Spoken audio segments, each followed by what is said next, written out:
Welcome to the Health Informatics Seminars. I'm David Potenziani. I'll be your host today. Our hosting has been moving around campus, and today we're in Phillips Hall, which I believe is the site of the first computer installed on the UNC campus a very long time ago. Please remember that today's seminar is being recorded. Do mute your microphone while we are viewing the presentation. And when we come to the Q&A segment, feel free to unmute yourself and pose questions or make comments for the presenter to discuss. Alternatively, you may post in the chat where I'm happy to relay and perhaps even amplify your question or comment. So let's begin. Today, we are going to hear about domain adaptation of vision language models for health analytics from Professor Srijan Das, who is an assistant professor at the University of North Carolina at Charlotte. Professor Das. Thank you, David, for the introduction. Today I will be talking about domain adaptation of vision language models for health analytics. So the outline of today's talk will be, I will be talking a lot about activities of daily living. There's something I have been working on for almost 9 years. I will explain what is activities of daily living, why they are so important and interesting. How we used computer vision before 2023 to understand activities of daily living in videos, and how we are using computer vision today to understand these ADL. Finally, I will also talk about vision language models. It is more about how computer vision is aligned with large language models and how we can interpret videos nowadays. And I will answer to one of the most important questions, that can you use these foundation vision language models for your domain, for the problem that you are solving? And for that, we will be coming up with 2 types of approaches: data-centric approach and model-centric approach. So that's a rough sketch or outline of today's talk. Before diving into the research problem, I would try to give you a sense of what am I working on, why this is important. As I said, that this is a research problem I have been working for almost 9 years. While this research has a huge potential for social impact, I'm personally connected with this problem as well, since I have aging parents too. So yeah, I've been working on elderly monitoring.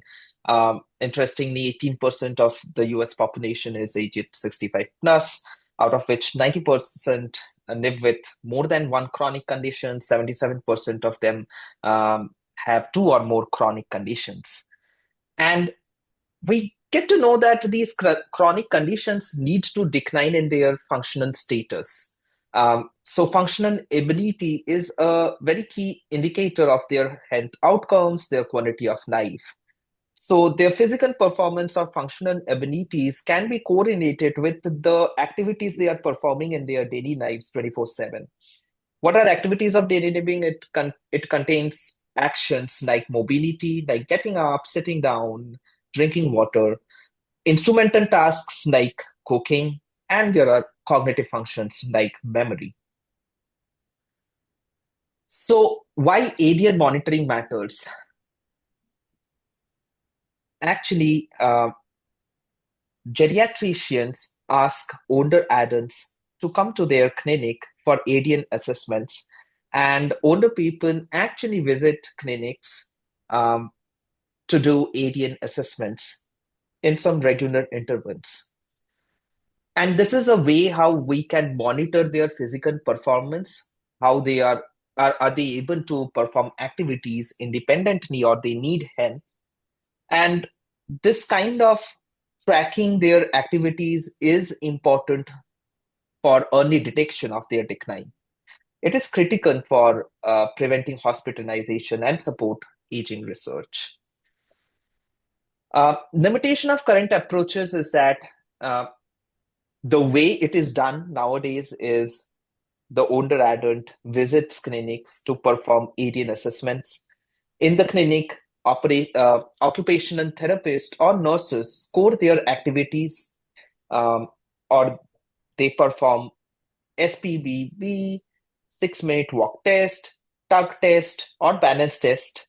These tests are time expensive, costly, and usually not covered by insurance. Also, these tests are subjective due to a lot of tests being just questionnaires. Um, and that's why the question is that can we come up with some scalable solutions with AI which can automate this entire process? Which means, can we have AI technology where the person can come in front of cameras, uh, look into what they should be performing, they perform activities, and the AI tool will be scoring them that how when they are able to perform the activities. If we are able to do this, we can go to the next level where you can have camera equipped smart home and you will be monitored for a long period of time every day, and the AI system will be able to score your activities of daily living daily for several months. So this will enable us to connect longitudinal data, and that kind of data can be used for aging research or to find some correlation between activities and cognitive decline of older adults. So my long-term objective is, if we have these camera-equipped smart home or assisted living facilities, um, and these have different cameras from different angles, can we have some computer vision technology uh, where we can perform these? Can we have these computer vision technology which contains some models which are trained from similar the training data from other sources, and these computer vision technology can interpret, understand the activities performed by this person, and this interpretation or analysis can be shared with trusted users. These trusted users can be your relatives, friends, or geriatricians. And the geriatrician can use this for ADL assessment, to track their cognitive decline, to do different surveys. So basically, we can do some sort of health monitoring if we have access to this kind of interpreted data from what you are doing in your daily life. If we go another level into this objective, so a closer view is that your home is actually equipped with different types of sensors, camera sensors, or it can be depth sensors, because you may not feel comfortable deploying just cameras where the cloud has access to your RGB data. So you may allow just to have depth sensors. You may allow to record your audio. And if we can have access to these different types of sensors, it also includes egocentric cameras. That means if you have glasses equipped with cameras, we can also use those cameras because they can understand fine-grained details of how you are performing activities.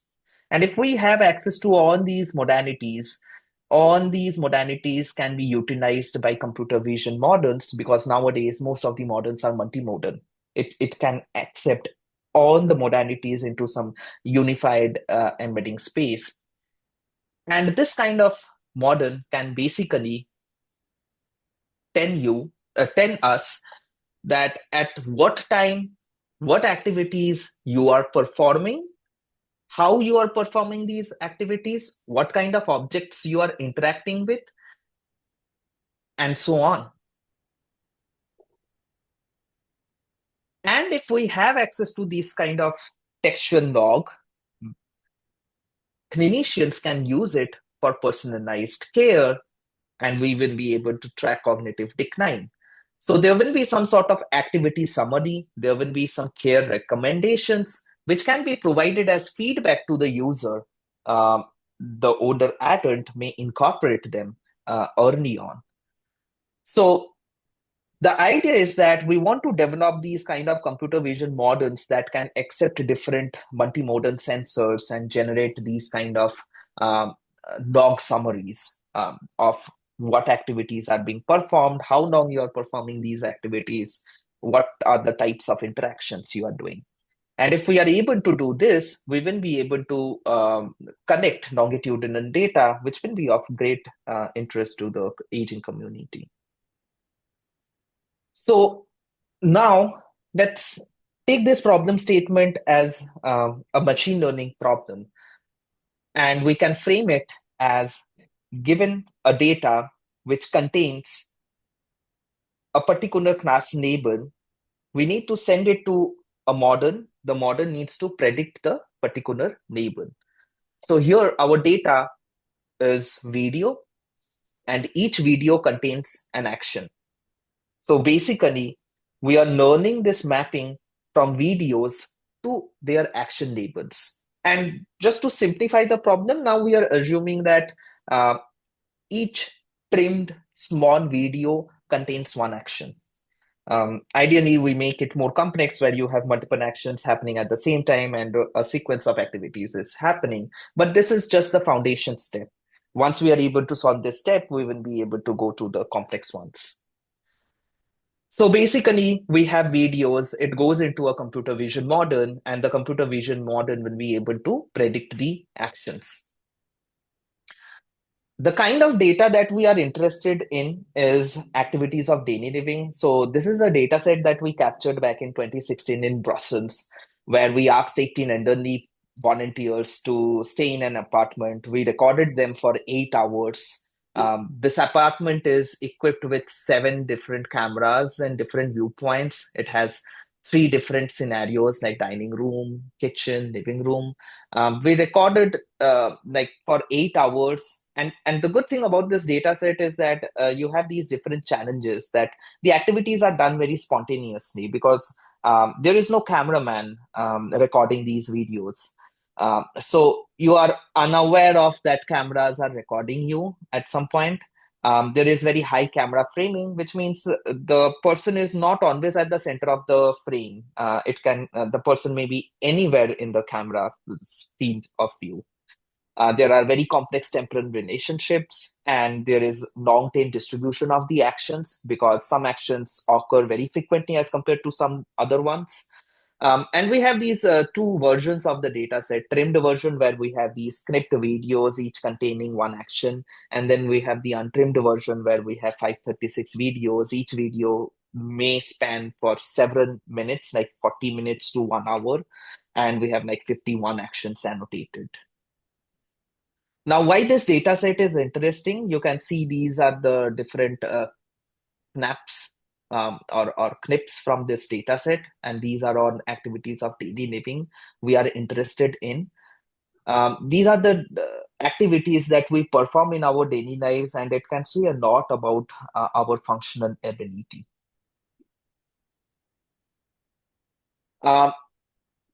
There are computer vision models that can interpret actions that works very well. The problem with these models are that they are usually trained on web videos. In web videos, you have either a cameraman recording you, so they make sure the subject is always at the center of the camera, or you have videos like these ones where these are sports actions, the motion is prominent. You can just look into the background and say what activity is it.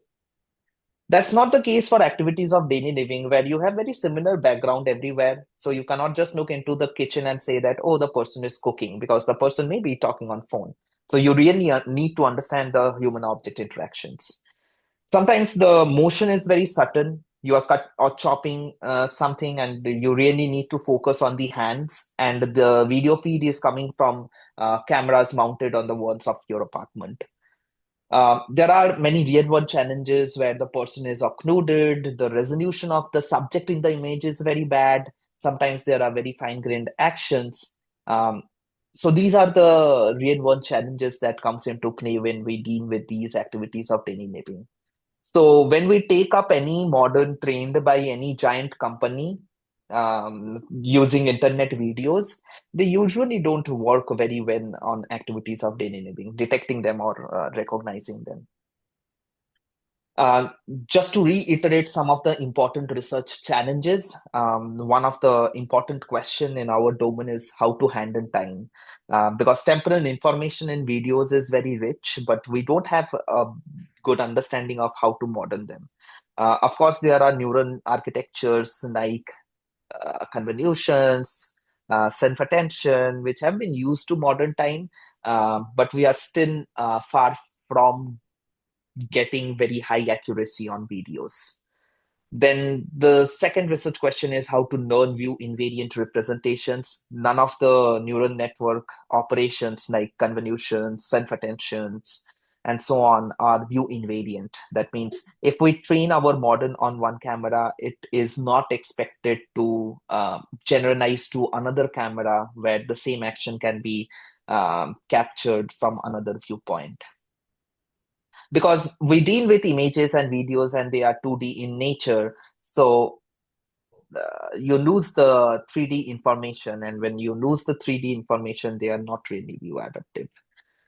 And finally, you have very subtle motion. You have different activities happening in the same way.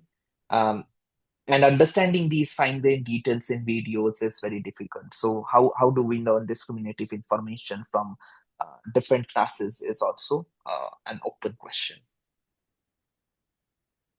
So towards how to handle time, in the past, we have used 3D convnets where you have spatiotemporal kernels that convolve across the videos. Then we have now transformers where you can take one part of the image and it attends to all the different parts of the same image and on the different parts of the other image. And there are efficient ways of processing videos in neural networks.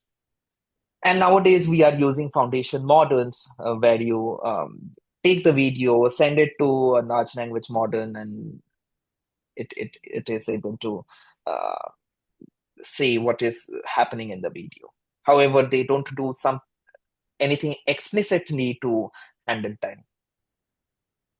On the other hand, since I say that none of these algorithms are view adaptive, some researchers tend to use 3D skeletons. That means if you have Kinect sensors, it is very easy to extract different human body joints like this. And if you have access to these 3D skeletons, it is very easy to understand what kind of actions is being performed because it provides a lot of geometric information about the actions. And the good thing is that these kind of information is robust to illumination changes or and they are view invariant. And another good thing is that you don't even need depth sensors. You can just use cameras and extract these high quality 3D skeletons because now we have very powerful deep networks which can actually generate 3D information from given 2D images. So 3D poses can be used for action recognition. The bad thing is that when you use 3D skeletons, you don't have information about RGB. So you lose the appearance information. You don't have understanding of what object is being used to perform the activities or what object the person is holding. And that's why 3-4 years back, we started working towards RGB plus poses. And we came up with different models which are using the video information, the RGB cues, as well as the 3D skeletons of how an action is performed. We blended them and they seem to work very well. And this is a glimpse of a method which we used to use back in 2022, where this is the video and you can see at each instance, the model is able to say what the person is doing. So the good thing to know here is that the models that we use to train are to understand the activities of interest. So the model will be only able to say that what activity is performed by a particular person in home environment.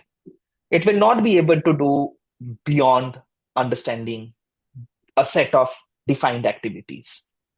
That's what we used to do back in 2023. After that, LLMs came into the play, and we were keen to see how we can integrate computer vision with large language models. So people came up with vision language models where you can take a video, you can take a user query, and you can throw everything in a large language models. So the videos are also treated as tokens, and the tokens are sent to the LLMs. And the LLM will be able to generate a language response of what is happening in the video.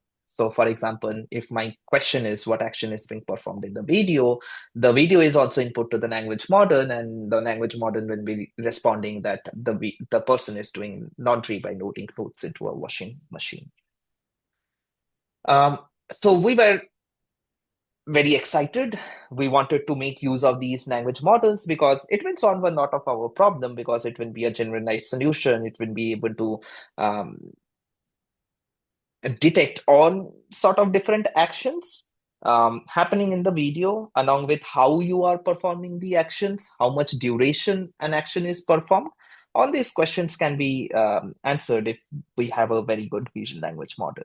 So we took some open sourced vision language model and we started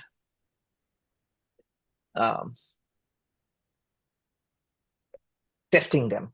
So this is action activities of daily living, and these are some of the questions we asked to the chat box, and it does pretty well in understanding the different objects in the scene. But see, does he drink water? Yes, the boy drinks water while sitting on the table, which is incorrect. The boy is sitting on a table and writing on a piece of paper, which is again incorrect. So we were kind of surprised that, oh, actually this these LLMs are not doing good on with understanding videos. So we looked into another video. You're a person in front of a closet taking out medicine and taking pins. We asked questions like, what is the person doing? In the video, the man is seeing opening a closet door, pulling out a book, reading it, and then putting the book back in the closet. And it seems like the LLM is kind of hallucinating a lot from its data bias, because if you are in front of a shelf, you are expected to take out books and you are expected to read books. And since the person is looking into the mobile, it's just hallucinating the person is reading book, which again doesn't make sense. And that's because most of these models are trained on internet scrapped videos, and they may not work in the scenario you are interested in. And that's when we realize that domain adaptation of these foundation models, like vision language models, is very important, at least for our problem. And I'm sure it's important for most of the researchers working in very outlier domains. The challenge we had is that we want to train this big vision language model of billion parameters. But what we have is videos, and each video is annotated with actions. Now, if you have to train a vision language model, you need set of questions and answers along with the video. But we don't have textual information about the video, because back then, back in 2010 or 2013, when the videos were recorded and when we annotated them, we just annotated them with actions. Or you have just some classification labels. We don't have access to any textual captions. And another problem is that we want to train a 7 billion parameterized model, but we have just thousands of videos, which may not be sufficient to train such a big model. So then we came up with some solutions that, okay, let us see how we can generate data for training these vision language models with what we have. And what we have is classification labels and videos. And to address the problem of scarcity of large scale dataset, we used some architecture. We proposed some architectural changes. We integrated different modalities, and we basically used the width of the data, then scale of the data to train these vision language models. So I will be briefly going through some of these works that we have been doing in the past 2 years on this domain. So this is Navidan. It is the first foundation model that can understand activities of daily living. It was published in CVPR 2025. Okay.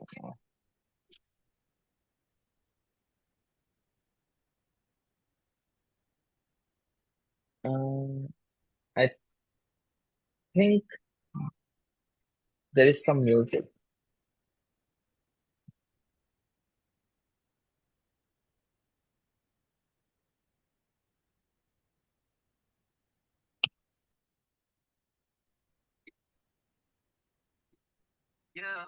I'm not sure if anyone's mic is on.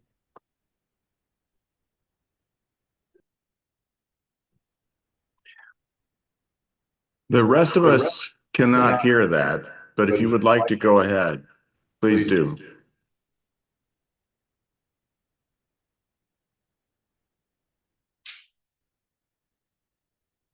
Okay. Yeah. So the first, you can hear me, right? Yes, we can. Okay. So the first work is Navidan, where there are 3 different steps. First thing that we have to think of is how to generate training data to train these VNMs.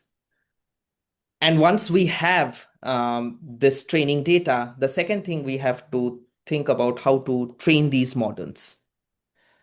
And once we train this model, we have to think about how to benchmark it on ADN tasks.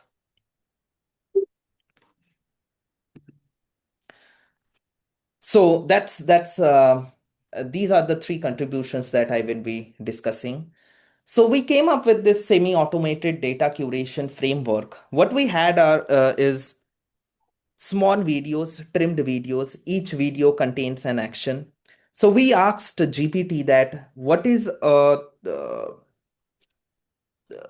way how we can get composite action sequence, how people perform actions one after the other. What are the sequence of actions? We take those sequence of actions, we take representative videos from these sequences and concatenated them. Once we had that, we just do person detection because we are not interested in the background information. So we have these person augmented generation. And once we have that, we do a temporal stitching. That means we just concatenate these videos coming from different videos. Each sequence contains some activities. So once I have a very long video with different actions, we use a frame captioner. What is this frame captioner doing? This frame captioner is basically captioning the frames of this long videos. We take these captions per frame of all the video of the video and give it to GPT along with the action labels that I know of. So this is some sort of weak supervision. And then I ask GPT to generate a video description. Now, once the video description is there, we again ask GPT to generate question answer pairs for the video. So now for each video, we have a set of question answer pairs. And this is exactly what we wanted to train a vision language model. And now we have that. So we call this a semi-automated pipeline to generate data to train vision language models. So usually we take this ADN video, we take the question answers that we generated, we send it to the large language model. And the modern will perform the training using autoregressive NOS. Uh, but this doesn't work very well for ADN understanding because we didn't had enough data. So we had to integrate more modalities. And in this work, we integrated human object interactions. So we just take crops of the objects that the human has interacted with. And we also integrated 3D poses. So we get some feature representations of 3D poses and we also sent it to the NNM. In your problem, if you have some other modalities like audio or something which has nothing to do with NNMs, you can just directly send it to NNM through some projection layers. Um, this can increase the width of the data, but the problem is that there are too many modalities and how to combine them was a problem that we were solving. So what we do is first, we train each modality independently. And then we follow a curriculum learning strategy. That means we solve the easy problem first and then take the difficult ones. The easy problem is to integrate videos into NNM. The second difficult problem will be to integrate skeletons along with videos. And the third will be to train everything together. How do we decide what is easy and what is difficult task? In stage one, when we have these three independent VNMs trained on each modality, we evaluate their loss. And there is something called small loss trick. Using this small loss trick, we know that, okay, if the loss is small, then it is an easy problem to solve. If the loss is high, that means it is a difficult problem to solve. And that is what is the curriculum strategy that we have designed.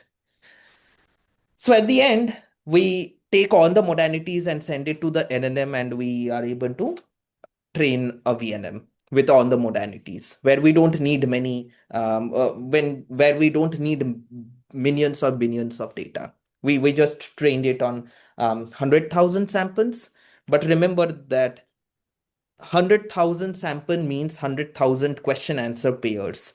They come from only 16,000 videos. So after that, we started with benchmarking on ADN datasets. So we aggregated on the public ADN datasets, and we have designed tasks like ADN MCQ. What is ADN MCQ? It is you ask MCQ questions and you give options for action recognition or for temporal completion. And then we evaluate for video description. That given a video, tell me what is happening in the video, and then we evaluate them. So this is how the description looks like for different models, including our model, which is Navidan, highlighted at the end. So in this table, these are the results of Navidan that we have trained with only 100,000 question answer pairs with only 16,000 videos. And we have state of the art on most of the tasks reported here. And the interesting thing is that our model was able to outperform a lot of other open sourced models which are using millions of data, which kind of told us that, which kind of indicated that the domain adaptation of this kind of vision language model is so important. Because once we have the correct set of instructions to tune these kind of models, the models embedding spaces shifts towards a particular neuron thickets in the optimization space, which can better understand the domain. And I will talk more about the domains later on in this talk. So we have evaluated it for action recognition, for action forecasting, video descriptions, on even very long videos, and we get state of the art by using very small amount of data. So this is one demo that I want to show. This is a video that we have recorded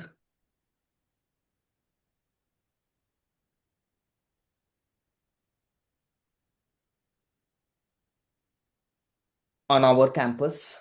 These are the user questions, and this is the output response from the model. So this kind of video never exists in the training distribution. So I was kind of surprised to see that the model was doing pretty good.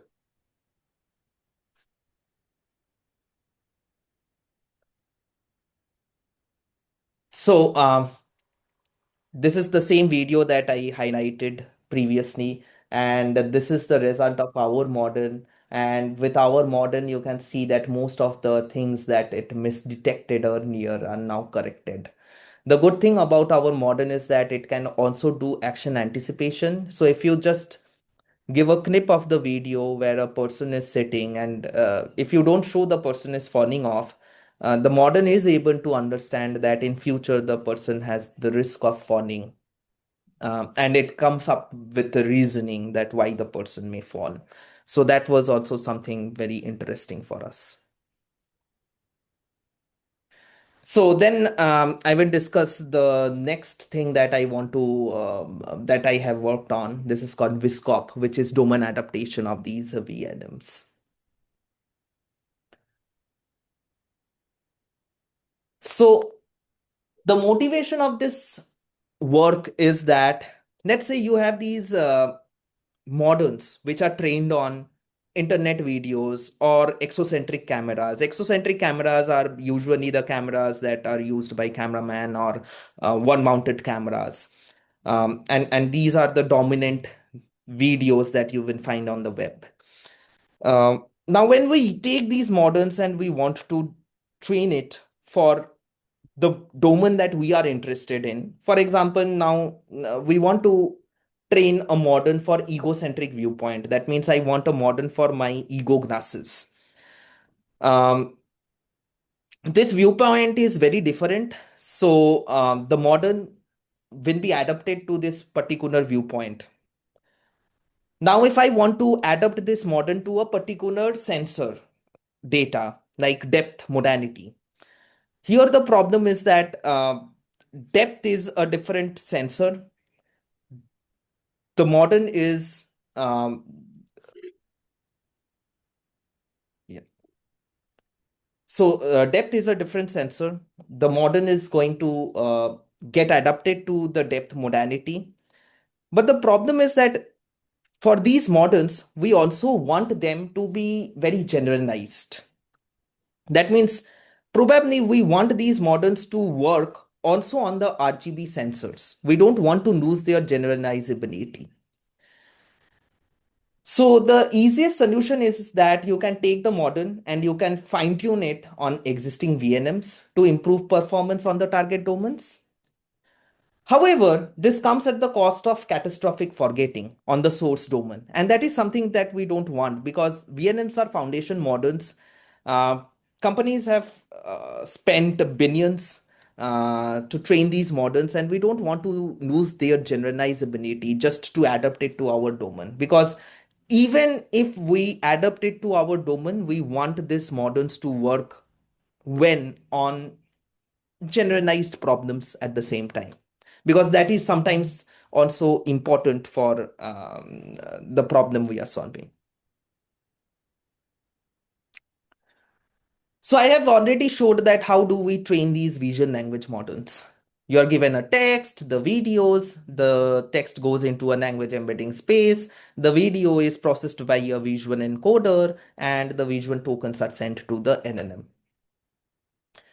Uh, Now, if we adapt this model to a depth sensor, which is kind of a very interesting problem for ADN, because if I don't want to put RGB cameras in the living space of my apartment, I just want depth cameras to be deployed. It is very important to have some foundation models that works on depth. So for that, what do?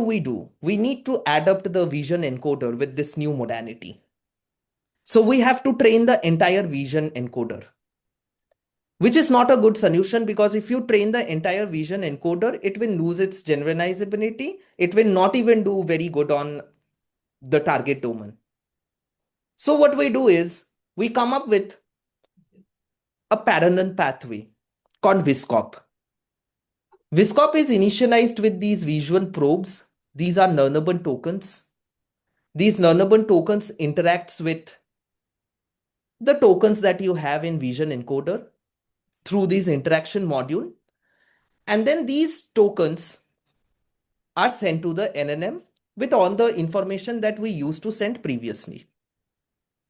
If we zoom in, what do we do? In this interaction module, we perform some sort of cross attention. But what we can think of is that it is doing some sort of interaction between the tokens of the vision encoder, and there is these non-urban tokens which we are calling visual probes. So it is trying to extract only the important information from the new modality using the pre-trained weights of the vision encoder that we have. And that is how, when we introduce a new modality like depth, the relevant domain specific information will be learned in the VisCop space. So the domain specific information will be learned through VisCop, and the model will still retain its generalizability by keeping these parameters intact. And that's VisCop. So here we have presented some results of VisCop when adapted to a target domain. The target domain is a new modality, which is depth. And we can see that the target average accuracy is better than any other strategy. And we can also see that when we test this same model on again RGB sensors, we see that it is also doing very good on the RGB sensors. So it does not forget any information. In fact, we see that integrating another modality helps the RGB modality's results as performance as well. This is some glimpse of a video where we have a person doing something in the depth modality, and we ask some MCQ question, and the model is able to answer that correctly. And then finally, I want to present this last work, Ego to EXO. This is an interesting work where we have been, what we want to do is, our visual input comes from cameras mounted on the walls. These cameras have very bad resolution. These cameras don't have very fine-grained understanding of what are you doing with your hands, which is kind of very important to monitor what is the quality of the actions when you are chopping tomatoes. For example, here, this is a video that is captured from the cameras which is mounted on the walls. It's called exocentric video. And then here you have its corresponding egocentric video. What if you had a GoPro, or if you are wearing a egocentric glass? This is the fine-grained information that you can get. And this kind of information is very important, but it is not practical that every time you will be wearing glasses or you will be equipped with a GoPro. So we want a model which works on exocentric videos, but it can hallucinate this kind of views, which we as humans do. We can look into the exocentric view, and we can hallucinate what the person is doing in its egocentric viewpoint. So if there is a VNM, and if we ask question, what vegetable is the person slicing in the video, the existing VNMs will look into the exocentric video and when answered something wrong. But if we take egocentric viewpoint, the VNM will be able to answer the question correctly, because the question is related to human object interaction where fine-grained understanding is important. And we call these properties as egocentric properties.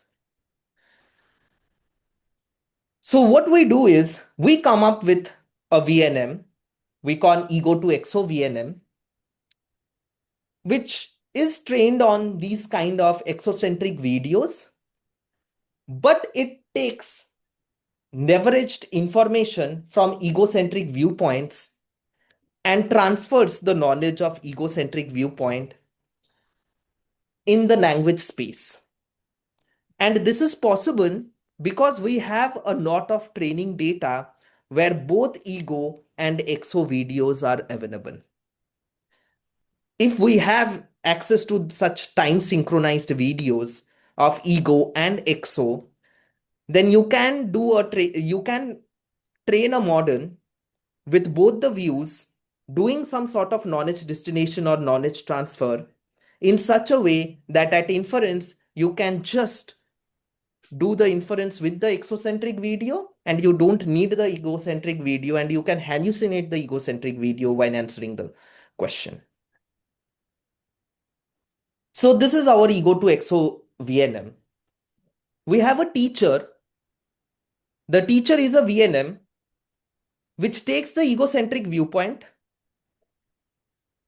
It generates very high level, highly accurate response. And that response is used to supervise a model, which is exo VNM, which takes exocentric viewpoint as input. And just to learn some domain specific knowledge, we also use the visual probes that I presented in the last work. So when we integrate this, when we do this knowledge destination from ego to exo in the language medium, we get to see that this particular VNM is able to answer the egocentric questions. And it is better able to understand fine-grained details in the videos. And that is because of the leverage of the data that we had, where we had access to both the viewpoints. But it is also important how we do the destination. So if we go back to the ADNX benchmark suite that we introduced earlier, these are the different tasks. This is ego to exo VNM. And we are able to beat on the other state-of-the-art models that exist till date in the open source domain.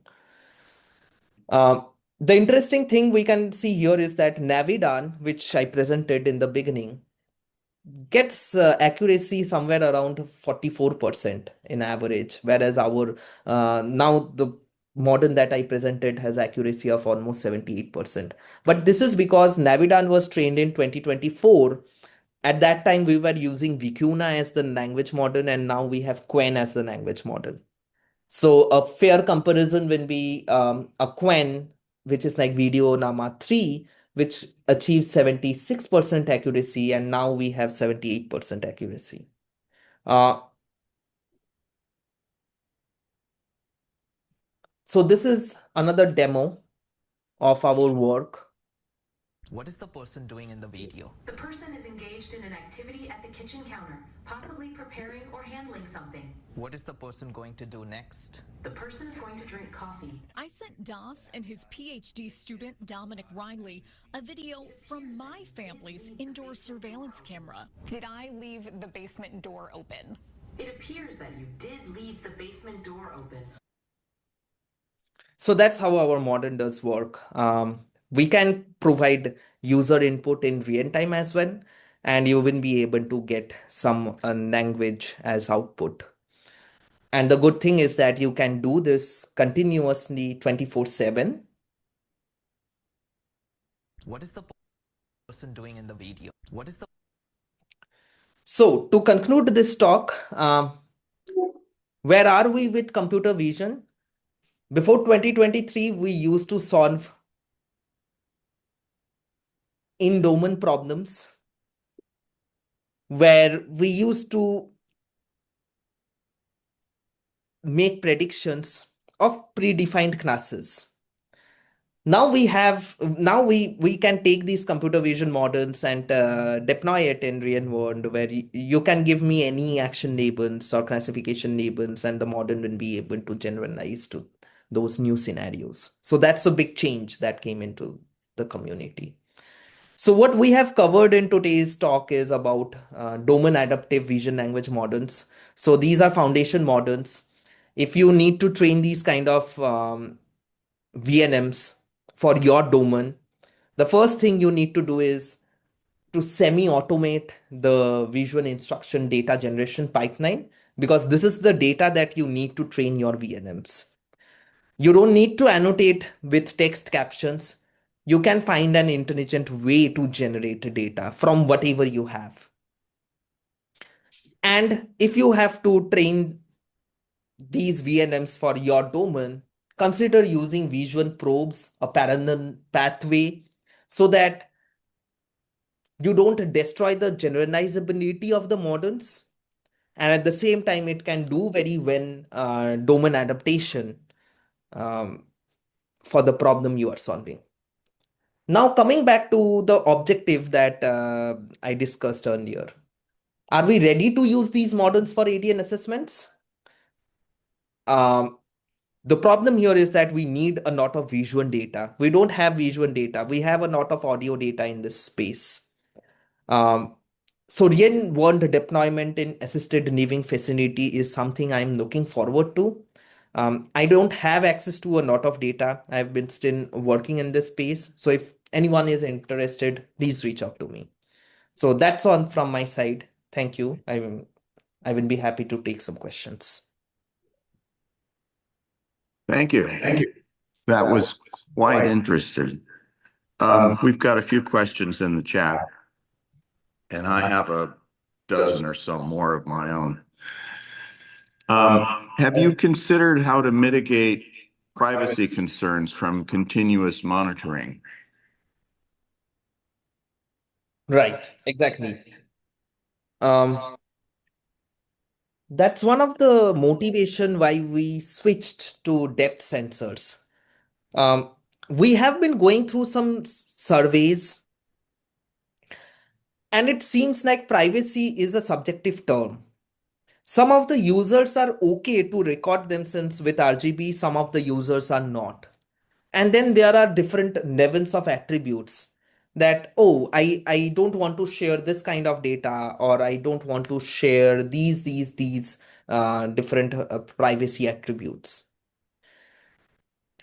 I think that is a space that we are working on, where we give access to the users to control the privacy. What we have been targeting is that, can we have these camera equipped smart home where we generate these textual logs in home, because we don't need large servers to do this kind of processing. So everything happens in your house. You get these logs, textual logs, and this is the one that you share with the medical practitioners or your trusted uh, entities. So that is where this is one level of privacy where you never share the visual data. But sometimes some of the visual data can be of interest, and we need to discuss about that, and we need to come up with some solution where we can still make use of this kind of models, and at the same time we can preserve privacy. I think that's an orthogonal direction, which some of my team members are currently working on. Thank you. Sorry, we're getting a little feedback in the room here. Yeah. Another person comments, interesting models. Have you done any usability studies with older human adults to compare with your benchmark tests? So as I mentioned in my conclusion that most of these evaluations have been done on public data sets, and most of these public data sets that we have used have older add-ons. performing activities. When it comes to doing evaluations um, for ADN assessments, we have access to some data that we are currently working on. It is from Greece, but I'm still working with my collaborators to connect some hospital data and to evaluate these models for ADN assessments. But the public data sets that we have worked on has older human adults. Okay. So widening the frame a little bit, have you learned anything from people who are developing driverless cars? Interesting question. I have not. And I worked with Toyota, but I don't follow the literature in driverless cars. Um, I don't know how it is related, but most of the things that I was interested in was video understanding, which is a very broad domain in computer vision field, because the way we process videos is very different from how people process images.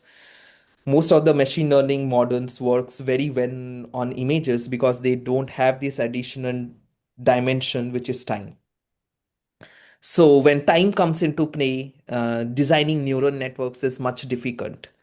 Um, so most of the literature that I have been following is um, from how people process videos, how they understand or interpret human actions in them. Thank you. Have you identified potential use cases in healthcare for these technologies? And if so, have you received feedback from clinicians or other practitioners on those use cases? Correct. So yes, I have been working with I have been doing these discussions with Wake Forest and Augusta University, um, and yes, we have been talking about like its application in healthcare. I have got some feedback on clinicians, and it seems like clinicians are very interested in understanding instrumental um, activities of daily living, that is IADN. But these activities are also something which you perform in your bathroom most of the time. And there is no way how we can have cameras in bathrooms, right? Uh, but then there are some activities which could be of interest if we monitor them in their living space. And that's what we are trying to do, is that we have been talking to some senior community facilities or assisted living facilities, if we can install cameras in their living room, and if we can monitor if we can record some data. uh, so there are many interesting applications, what I understand talking to clinicians. Um, but yeah, that's what I have been doing for the past 2 years, where we really want to do some clinical translations, because that requires a bit of modifications on the models that we come up with. And we are ready to do those modifications, but I honestly need more help from the clinicians side. If someone is interested, I will be happy to collaborate as well. We have time for one last question. Go ahead. I was curious about if possibly in terms that are used to indicate that it could be one option versus uh, uh, confidently asserting that might be a hallucination if the AI is unsure. Are those also trained into its output as like in terms of what kind of output it provides? Does it allow for that uncertainty in its textual outputs? So, David, is it possible for you to like rephrase the question because the audio was not clear? I don't know. Was it from the room? We'll try one more time. Yeah. Just very briefly, concisely. Is the data provided to train the LLM also allow for the outputs to reflect whenever there is uncertainty in the action that's being depicted in the video? Like error bars. Yeah. Like possibly I saw that as a response. That's a very good question. Yes, this is possible. So, one of the thing that we are very interested in doing is to come up with some sort of solution which is interpretable. Why interpretable? Because at the end of the day, if we use these solutions for healthcare, we want some trustworthy solutions. Um, and if we want trustworthy solutions, we want to do some check, maybe with uncertainty analysis or uncertainty estimation, or by checking consistency of their results in different loops, um, to see if the answer to find out that in a long video, where are the answers coming from? Is it really looking into the part of the video where the action is happening? Or is it looking into something else and it is having some sort of spatial or language bias? So we are looking into those areas as well. And I think this is an interesting direction to pursue. And just one last brief comment. I think, I don't know if you've already used this in your research, but as targets forensic team is one of the top leading in using its visual technology to identify people who come into the store in order to track any shoplifting to the point where it becomes a federal level, and then they will go after those. And their forensics team is so good that even like police officers often refer to their team when conducting investigations. I was wondering if your research can benefit from that similar visual tracking. Correct. That's true. But one thing we have to understand is that the scenario they are testing in is that they have access to a lot of sensors. And for example, when you go to an Amazon Go store, you sign up for that, right? Like it's a restricted scenario where there are many sensors beyond what you can really see. That is one of the case that we don't have, right? We have restricted use of sensors probably at this point of time. And that is very true that we look into their research and vice versa, and we get benefited from that. Thank you. Thank you very much, Professor Das. No problem. Thank you. We thank everyone today for attending, and we hope to see you next week.